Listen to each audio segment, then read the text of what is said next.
할렐루야. 예, 제가 누구랑 비슷하게 생겼나요? 예, 근데 또 이렇게 얘기해도 진짜 모르는 분도 계시더라고요. 제가 권호서 목사님과 혈연 관계입니다. 예, 어, 이 말씀을 준비하면서 사실은 춘천중앙교회 설교를 많이 해본 경험이 없기 때문에 조금 부담스러운 마음도 있었지만 사실 오늘 일부부터 말씀을 전하면서 제 안에 더 큰 감정은 반가움입니다. 제가 아주 어린 시절 초등학교 때부터 옥천동에 있는 춘천중앙교회를 다녔었고 또 거기서 같이 장난도 치고 또 선생님들께 배우기도 하고 혼나기도 하고 그러다가 제가 그 많이 들으시죠? 그런 간증 수련회 갔다가 주님을 만나가지고 이제 신학교회를 가기로 결심을 하고 또 신학교에 가서 또 목회자가 되었습니다. 제가 이제 아주 젊은 나이는 아닌데 그래도 돌이켜 보면은 제가 목회자가 되고 여기까지 올 수 있었던 것도 다 춘천중앙교회에서 많은 분들이 사랑해 주시고 또 저를 위해 기도해 주셨기 때문에 그렇게 됐다고 고백을 할 수밖에 없습니다. 그렇기 때문에 오늘 말씀을 전할 때 다른 어떤 마음보다도 여러분 앞에서 주님이 주신 말씀을 전하고 함께 은혜 받으면 좋겠다 이런 마음이 들었습니다. 제가 여러 교회를 섬겨보면서 성도님들 만날 때 늘 드는 생각이 성도님들은 목사가 그냥 어디서 뚝 떨어졌는 줄 알아요. 그리고 그런 마음이 많습니다. 좋은 목사님을 만났으면 좋겠다. 그런 마음들이 다 있으시거든요. 여러분도 그러시죠? 근데 여러분이 기억하셔야 됩니다. 좋은 목사는 좋은 교회에서 자라나는 겁니다. 신학교 몇 년 다녀서 훌륭한 목사가 되는 것이 아니라 좋은 교회에서 어릴 때부터 신앙을 배우고 주님을 만난 자들이 좋은 목회자도 되고 또 훌륭한 성도가 되어서 교회를 세워나가는 것입니다. 그렇게 생각할 때 춘천중앙교회 목회자가 된 분들도 있고 또 신학을 하는 분들도 있고 또 성도로서 교회들을 세워나가는 분들도 많이 계시지만 100년이 넘는 역사 속에서 정말 많은 사람들을 세워나가는 교회가 바로 춘천중앙교회가 아닌가 그런 생각이 들었습니다. 사실 제가 1년 전에 화재가 났을 때 춘천에 있었습니다. 마침 지금 부모님 얼굴을 뵈러 저희가 쉬는 날이어서 내려왔었는데 어머님이 급하게 전화를 받으시더니 달려가시는 거예요. 저는 별일이 아니라고 생각을 했습니다. 근데 창문을 보니까 이 교회 쪽에서 엄청난 연기가 나더라고요. 그래서 저도 그때 달려와서 불이 잘 진압이 되지 않아서 같이 발을 동동 구르고 눈물 흘렸던 그런 기억이 있습니다. 그러나 또 놀라운 것은 그런 어려움과 아픔 가운데서도 춘천중앙교회 성도님들의 신앙이 더 빛나서 지난 1년 동안 춘천중앙교회 신앙의 여정이 많은 사람들에게 귀감이 됐다는 것입니다. 자부심을 가지셔도 될 것 같아요. 오늘 우리가 나누는 말씀 가운데서도 더 굳건하게 주님의 뜻을 붙잡는 여러분이 되시기를 축복합니다. 여러분 성경 많이 읽으시죠? 성경 통독을 하다 보면은 보통 이렇게 막히는 데가 있습니다. 보통 모세오경 어디에선가 막히세요. 민수기, 신명기 이런 데서부터 벌써 막 도대체 이게 왜 성경에 이런 걸 넣었을까? 이런 생각을 하시는 분들이 있으십니다. 근데 빨리 오시는 분들은 출애굽기 후반부에서부터 와요. 네. 벌써 규례가 나오고 이러기 시작하면 막 답답해집니다. 근데 사실은 오늘 우리가 읽은 출애굽기 제일 마지막 말씀인데 이 말씀 속에서 출애굽기의 결론이 무엇이고 주제가 무엇인지를 함께 나눠보려고 합니다. 우리 말씀을 한 번만 제가 다시 읽겠습니다. 출애굽기 40장 34절에서 38절 말씀입니다.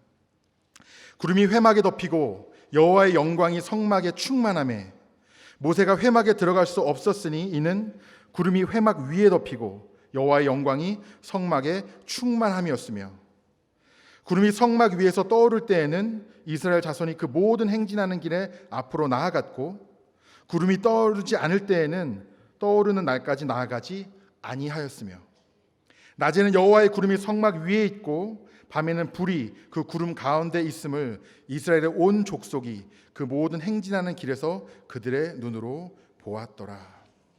아멘. 오늘 제가 여기서 예배를 드리니까 하나님의 성막에서 예배를 드리는 그런 마음이 듭니다. 이 십자가를 볼 때부터 마음이 울컥하더라고요. 비록 원래 여러분이 예배를 드리던 예배당 여기만큼 화려하진 않을지라도 이곳이 주님의 임재가 충만한 곳인 줄 믿습니다. 오늘 말씀을 보면은 성막에 여호와의 영이 임하셨습니다.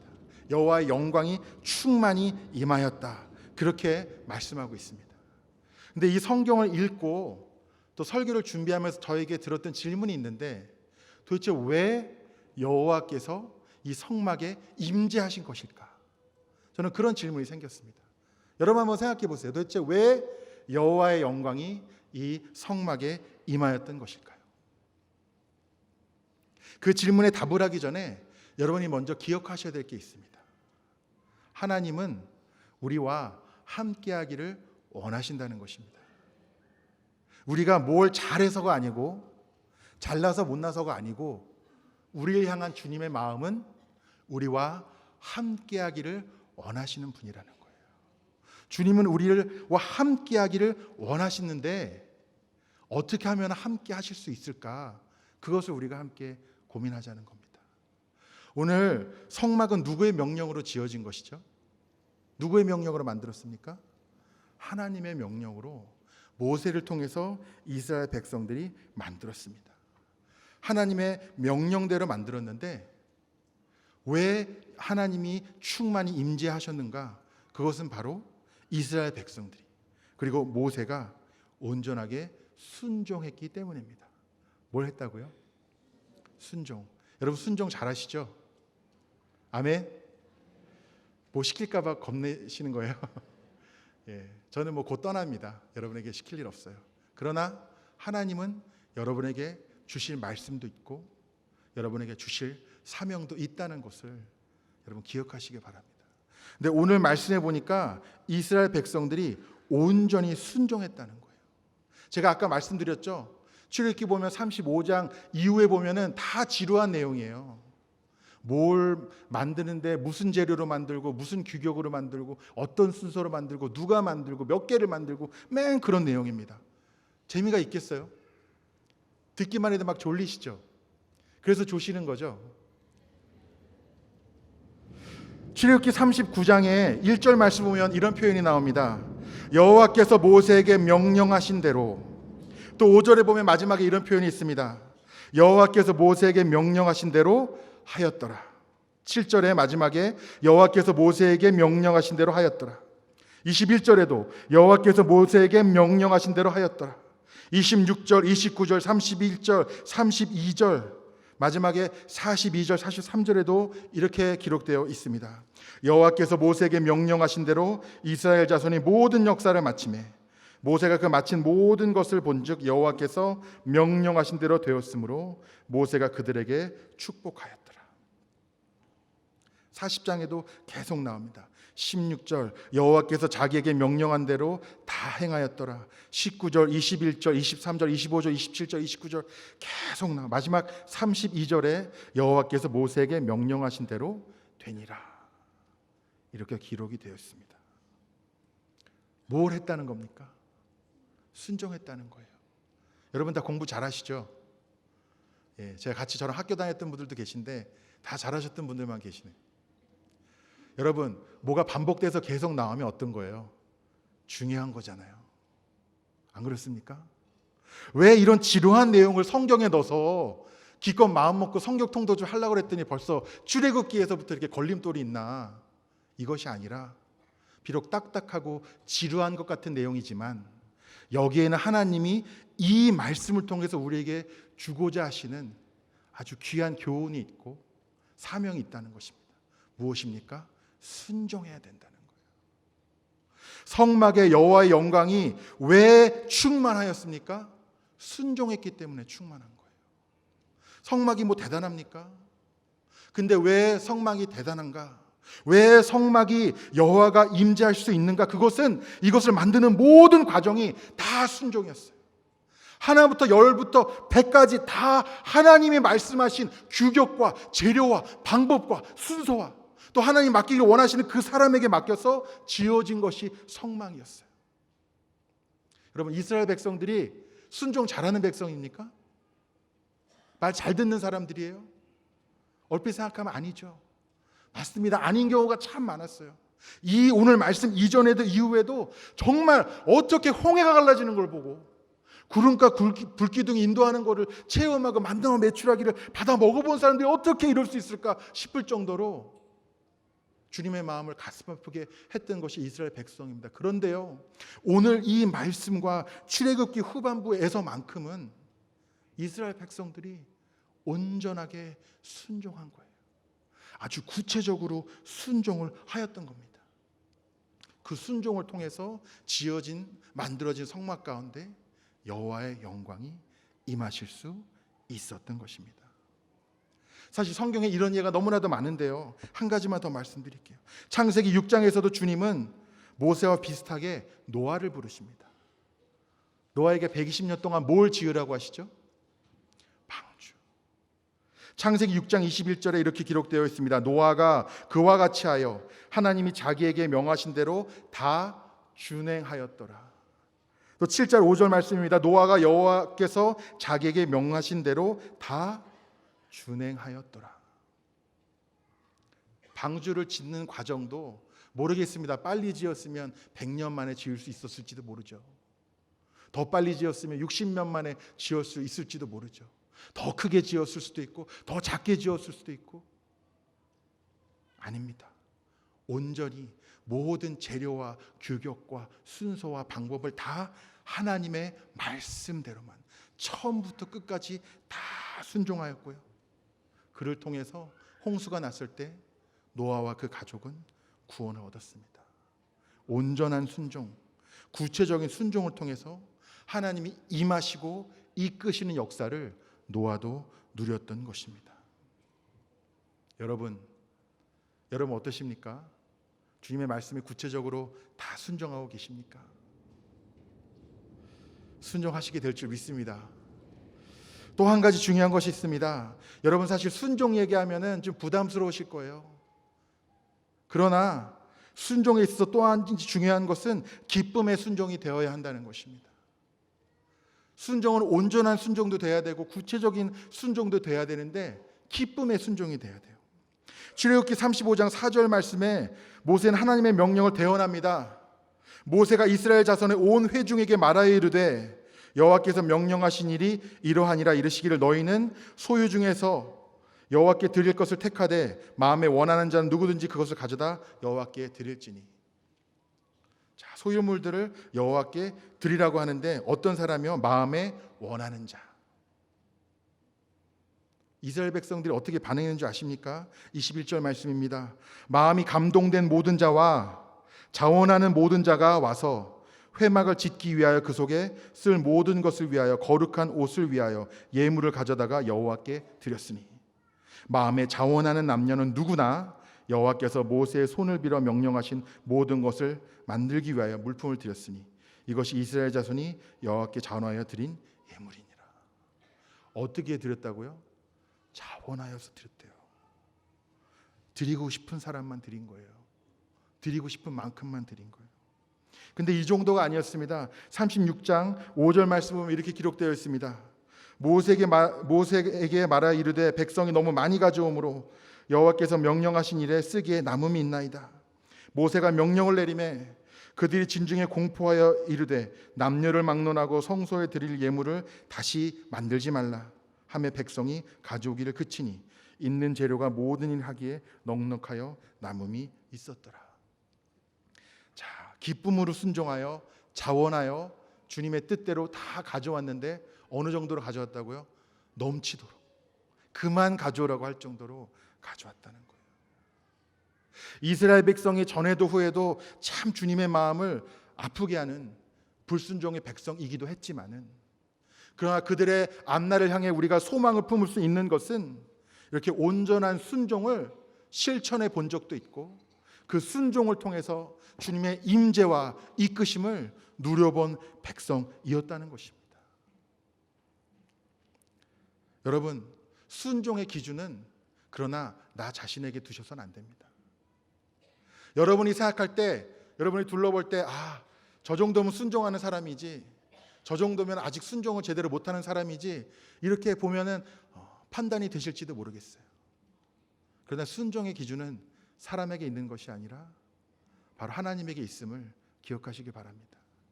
제가 전에 다니던 미국 교회에서 한 성도가 있었습니다. 여자분이었는데 참 신앙생활을 성실히 하셨어요. 1년 다 되면 주일날 한 번, 두 번 정도 빠질까? 예배도 성실하게 드리고 봉사도 앞장서서 하고 굳은 일도 도맡아서 하고 성경 공부도 참여하고 열심히 하는 분이었어요. 근데 주일날 안 나온 거예요. 그래서 저는 어디가 아파서 그런가 하고 다음 주에 지난주에 무슨 일이 있었냐 안부도 물을 겸 물었습니다. 무슨 일이 없었대요. 그래서 교회로 왜 안 나왔냐 그랬더니 저한테 바로 화를 내는 거예요.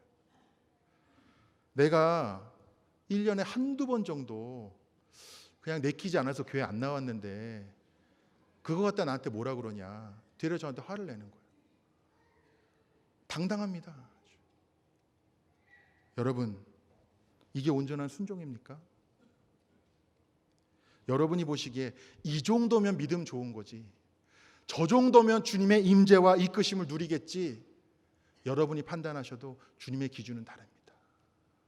여러분이 판단할 때 나 정도면 혹은 저 사람 정도면 순종하는 사람이지 라고 생각해도 주님 보시기엔 아닐 수 있습니다. 여러분 보시기에는 볼품없고 뭔가 초라해 보이고 부족해 보여도 그 마음의 중심과 전심의 고백이 주님이 가장 기뻐하시는 순종, 충만히 임재하시고 이끄시는 순종일 수도 있다는 것입니다. 기준은 온전히 주님과 주님의 말씀에 있어야 한다는 것입니다. 여러분, 온전히 순종하고 계십니까? 우리가 기억해야 할 것이요, 주님의 임재가 없으면 이끄심도 없습니다. 순서가 그렇잖아요. 주님이 임재하셔야 이끄심도 있는 거잖아요. 나는 뭐 하나 순종하는 거 없고 말씀 가운데 거하는 것도 아니고 날마다 무릎 꿇어 기도를 쌓는 것도 아니고, 그렇지만 내 뜻대로 해주기를 바라는 마음이 우리 가운데 얼마나 많습니까? 순종은요, 주님의 뜻대로 하는 것입니다. 그리고 또 기억해야 될 것이 순종은 끝까지 순종하는 것입니다. 오늘 말씀의 결론이 그거잖아요. 구름 기둥과 또 밤에는 그 속에 불을 인도하였고 백성들은 구름이 가면 가고 쓰면 쓰고 또 뭐 한 거예요? 또 순종했어요. 온전한 순종, 구체적인 순종, 기쁨의 순종, 또 중요한 것이 뭡니까? 끝까지 순종. 주님의 임재와 이끄심을 누렸으면 그 가운데서 또 우리를 향해서 예비하신 뜻이 있으신 거예요. 순종의 길을 걸을 때 이스라엘 백성들을 잘 살려야겠다, 이 정도의 뜻이 있으신 게 아니라 주님은 아브라함의 후손이 복의 통로가 되고 하늘의 별과 바다의 모래알 같은 놀라운 거룩한 열매를 맺기를 원하셨던 것입니다. 그렇기 때문에 끝까지 순종해야 되는 것입니다. 보통 이런 말씀을 전할 때 호통을 치거나 혼내는 것처럼 전해지게 되는 경우도 있습니다. 그러나 오늘 이 자리에 서서 저는 이 말씀을 나누면서 여러분에게 전하는 특별한 마음이 있습니다. 아까 말씀드린 것처럼 춘천중앙교회 불이 났을 때 제가 그날 이 자리에 있었고, 그리고 지난 1년 동안 끊임없이 소식도 듣고 또 기회가 될 때마다 불탄 성전에 가서 기도를 하곤 했습니다. 춘천중앙교회는 100년이 훌쩍 넘는 오랜 역사와 전통을 가진 자랑스러운 교회입니다. 아멘. 지금까지요, 참 귀한 사역을 많이 감당했고 또 귀한 인재들이 춘천중앙교회에서 많이 자라났는 줄 믿습니다. 그런데요, 사실 춘천중앙교회가 불이 났다는 소식이 들렸을 때 이거 전국적인 뉴스였습니다. 뉴스에도 나오고 교파를 초월해서 많은 사람들의 입에 오르내리는 소식이었어요. 내 불이 났다는 안타까운 소식보다 더 사람들에게 영향력을 끼친 것은 화재를 경험하는 그 가운데 춘천중앙교회 성도들의 모습이었습니다. 누구를 원망하지 아니하고 낙심하지 아니하고 절망하지 아니하고 이 광야 예배당을 세워서 흔들리지 않는 믿음으로 주님의 이끄심대로 그 걸음을 걸어온 여러분, 여러분의 그 순종을 주님이 기뻐하시는 줄 믿습니다. 힘들고 어려울 때, 위기와 절망 가운데서 참된 믿음이 드러나는 거 아니겠습니까? 비바람과 창수가 칠지라도 반석 위에 서 있기 때문에 흔들리지 않는 것 아니겠습니까? 저는 먼 곳에서 다른 교회를 섬겼지만 이 아픔과 어려움 가운데서도 이것이 나의 모교회, 나의 본교회의 저력이구나. 나도 이 교회 출신으로서 부끄럽지 않게 사역해야겠구나 라고 저는 아주 여러 번 다짐했습니다.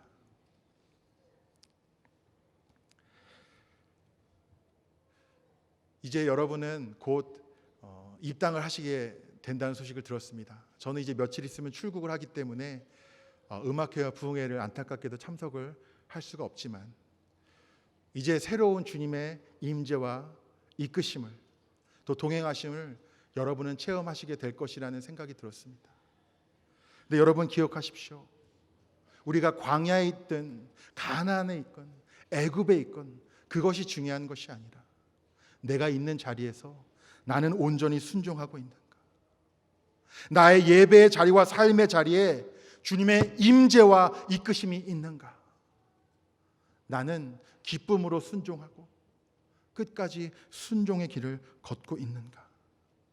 그것이 중요함을 여러분 기억하시기 바랍니다. 춘천중앙교회는 큰 교회라서 훌륭한 교회 아닙니다. 성도들이 많아서 훌륭한 교회 아닙니다. 주님의 눈에는 그런 것들은 하나도 중요하지 않습니다. 순종하는 이들이 있고 주님의 임재 가운데 온전히 동행하며 주님이 인도하시는 대로 그 길을 걸어가는 자들이 있는 교회. 나의 상황과 환경도 중요하지만 무엇보다도 주님의 마음이 있는 그곳에 나의 발걸음을 향하게 하는 교회. 그런 교회이기 때문에 주님이 기뻐하시고 또 지금까지도 친히 인도하시고 공급하셨는 줄 믿습니다. 제가 미국으로 간다고 해서 부러워하는 분들이 많더라고요. 축하해 주시는 분들도 많고. 물론 단임 목회를 한다는 것은 기쁜 일입니다. 근데 제가 가는 교회는 미국인 교회입니다. 동네 자체 한국 사람이 아예 없어요. 몇 달 전에 가봤는데 저랑 아내랑 차에서 내리니까 동네 사람들이 다 쳐다보더라고요. 신기했는지. 제가 가는 길이 멋있어 보일 수도 있겠지만 또 제 앞길에도 어떤 고난과 어려움이 있을지 모르겠습니다. 제가 경험해 본 일도 맞닥뜨릴 수 있겠지만 그렇지 못한 일들도 있을 거라는 생각이 듭니다. 그럼에도 불구하고 제가 두려워하거나 염려하지 않는 것은 제가 하는 것이 아니라 저를 이끄시는 주님이 친히 일하시기 때문입니다. 그것을 제가 아주 어릴 때부터 자라오면서 그 믿음과 순종대로 살아가는 수많은 어른들을 보며 자라왔고 그리고 그 삶의 열마들도 직접 다 목격했기 때문입니다. 지구 반대편으로 가지만 저도 춘천중앙교회 전통과 신앙과 순종에 부끄럽지 않은 목회자가 되도록 노력하고 날마다 춘천중앙교회를 위해서 기도하겠습니다. 여러분도 지금까지 해오신 것 같이 끝까지 순종의 길을 걸으시며 이제는 100년이 아니라 200년, 300년 대와 대를 거듭하여 이 지역과 나라와 열방까지 주님의 선하고 거룩한 영향력을 나타내는 교회로 거듭나시고 날마다 더욱 거룩하게 세워지시기를 간절히 축복합니다. 기도하시겠습니다.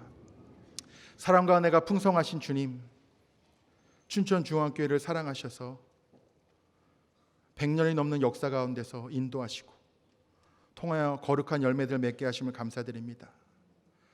지난 1년을 돌아볼 때 눈물과 아픔도 있었지만은 그 가운데서 주님이 임재하시고 이끄시며 순종을 통해 맺으신 열매들이 더 놀라움을 고백할 수밖에 없습니다.